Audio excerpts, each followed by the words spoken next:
Kam vajtur në mbi 100 gjyqe. Gjyqtarët kanë urdhra nga lartë, nga këta maskarent që na drejtojnë, kanë urdhra që shtirni gjyqin. Dikën që shqiptarë, baballarët tanë e tjerë të desën, ata shumë popull të desën, ata nuk janë me zëmër. Po të na bëjnë dhe neve pa zëmër. Dhe Luan Leka nuk do vi këtu, pa po të vi këtu, të përballet këtu. Dhe se shto thot t'jesh edhe ti këtu. U do jam i pari që ta apet.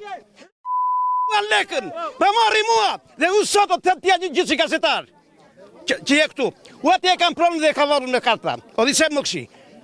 Shko dhe nama. Se duhet të bëju që dua u. Me familje të mirë. Do me thënë, dhe e ka marrur, ishe Tërnivicës. U e ka marrur, bëjt gjitha të gjigje. Paguava mbi 8-9 milion lek. I hajnë gjyqtarët edhe avukatët edhe të tërë ata maskarenjë. Që u thash atire të shtetit të Gjirokastër, qëfar jeni ju me u thash, mafja u drejtona, jeni mafja veta, kështu na thonë. Hapo pak lutem nga kamera. Po la vash se nuk kemi oreksin do të bëjmë spitalet. Hej, edhe hipi një zonjë me një fustan, me një maqin që se kësha para së filma. Ku e gjetja të maqina jo? Të ka gënjer mua.